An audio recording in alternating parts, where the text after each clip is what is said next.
Coucou tout le monde, j'espère que vous allez bien. Aujourd'hui c'est une nouvelle journée, actuellement 10h30. Elle a tenu à être là alors qu'elle a une vertèbre déplacée. Marie-Jo Zépérec. Marie-Jo, merci. Tu as le micro. Bonjour à tous. Écoutez, je suis ravie de passer cette petite matinée avec vous. Effectivement, je me suis blessée, on va dire, en faisant du sport. Le sport est important. Le sport fait partie de notre vie. Le sport, pour moi, c'est aussi un médicament. On a vu que lors des Jeux, le sport nous a tous rassemblés. On a ressenti pendant cette période-là que finalement, on pouvait tous vivre ensemble. Ça nous a rapprochés, qu'on a partagé de très beaux moments. Je pense qu'on devrait continuer sur cette lancée-là. Je pense qu'on a beaucoup attendu sur l'après-JO. Qu'est-ce qui devrait rester? Pour moi, l'héritage qui devrait rester, c'est la pratique du sport pour tous. Pour d'autres, on dira ceux à qui le mot fait peur, parce que souvent, les gens qui n'ont jamais fait de sport, quand on leur en parle, ils ont peur. On parle d'activité physique. On devrait continuer sur cette lancée. Moi, je suis ravie d'être là et de donner envie d'être présente. Voilà. Merci. Marie-Jo Zépérec. Merci Marie-Jo. Et les Français, Estelle, c'est à toi. Merci Patrick. Bonjour à tous. Comme Marie-Jo, je pense que tous ceux qui sont là sur du sport, on est ravis d'être là ce matin. En tant que boxeuse et organisatrice aussi d'événements de boxe, je m'aperçois qu'en effet, c'est plus trop une volonté gouvernementale, le sport. Malheureusement. Peut-être que par le passé, ça ne l'était pas. Ça l'a été pour Paris 2024. Et ça commence quand même à s'essouffler. Donc on a besoin que les municipalités soient là pour soutenir les efforts sportifs, pour soutenir les clubs. Ils en ont énormément besoin. Pour soutenir les entraîneurs qui vont accompagner ces jeunes et qui vont peut-être rêver de devenir un jour champion à leur tour. Mais en tout cas, qui vont avoir quelque chose qui va leur permettre de se dépenser, de se défouler, d'être déconnectés de tous les écrans, de toutes les télévisions qu'on peut avoir. C'est important pour leur santé physique, mais mentale aussi. Donc il faut que ce soit accompagné, donc bravo à toi pour cette démarche. Voilà, il faut pratiquer du sport à tous les niveaux. De t'avoir. Tu arrives de Bordeaux et tu prends une voiture, un taxi pour être avec nous. Tu nous as fait rêver. Vous le connaissez tous, c'est Philippe Candelo. Voilà, Philippe.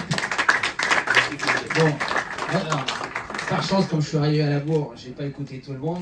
Le sport, c'est vrai, ça mène à tout. Je viens des scolaires, donc je sais d'où je viens, j'ai pas oublié d'où je venais. Grâce aux scolaires, j'ai été repéré par un entraîneur qui a été mon entraîneur pendant plus de 40 ans. Le respect de garder son entraîneur tout le long de sa carrière, c'est hyper important, je pense. C'est une forme de respect. Ça m'a amené derrière à être évidemment le médaillé olympique que je suis à 2 reprises. On voit comme quoi le stress des Jeux Olympiques est énorme avec nos 2 Français hier qui sont passés à côté, y compris le champion du monde. On le voyait jamais exploser. Le sport, c'est une remise en question tous les jours. Le sport, c'est dur. Le sport, ça fait mal. Il faut savoir se faire mal. Et on se remet en question. Donc c'est là où, et toute notre vie, ça va nous poursuivre. Et ça, c'est génial. Le sport, ça m'a amené au théâtre. Aujourd'hui, j'étais à Bordeaux hier. J'étais avec Nelson Montfort. On jouait une pièce qui s'intitule Sapatine à Tokyo. Et puis aujourd'hui, j'essaie d'endosser le costume puisque j'ai présenté ma candidature pour la présidence de la Fédération française des sports de glace. Les élections seront en juin prochain. Donc, je sais que je vais en prendre plein la gueule, ça c'est sûr. La politique sportive, c'est pareil que la politique en général. Il faut savoir séduire, mais moi j'ai pas envie de mentir, j'ai pas envie de changer ma personnalité. Les gens me choisiront comme ça parce que je sais que c'est comme ça que j'arriverai à mes fins. J'ai rêvé comme ça, je suis arrivé au bout de mes rêves avec ça. Les 2 médailles olympiques, elles sont là. Je vais pas faire toute ma vie là-dessus, mais en tous les cas, si je peux transmettre quelque chose, c'est ce que j'aurais pu transmettre à nos champions hier qui ont raté. Parce qu'aujourd'hui, on met beaucoup l'accent sur la préparation mentale, mais la préparation mentale, c'est bien. Sur un livre, dans un livre, un qui a raconté ça, mais il n'y a jamais tous les scénarios possibles qui peuvent se passer au moment précis de la compétition. Donc ça, c'est pas quelque chose qu'on peut apprendre, ça s'apprend sur le terrain. Il faut savoir évidemment avoir des échecs pour pouvoir rebondir et arriver jusqu'au bout de la réussite. J'ai pas grand chose d'autre à vous dire, mais en tous les cas, faites du sport parce qu'effectivement, c'est la santé, la résilience, tout ce qui va avec parce que ça va nous accompagner tout au long de notre vie. Puis si on peut transmettre, écoutez, tant mieux.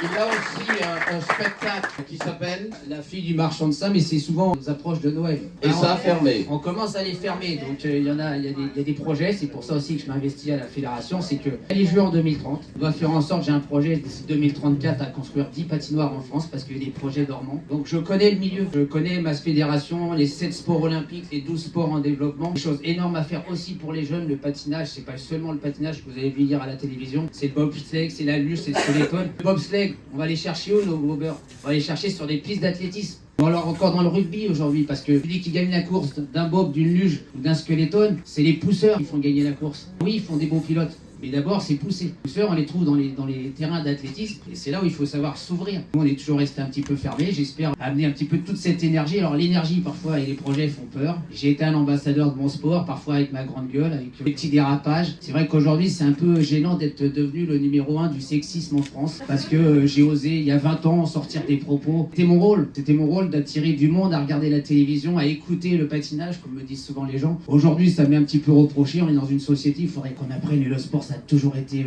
une valeur qui a protégé les guerres, les politiques. On était au-dessus de tout ça. J'espère que le sport continuera à rassembler tout le monde avec une liberté d'expression totale parce que sur le terrain, on est nous-mêmes. Ouais, merci. I can love you in the dark.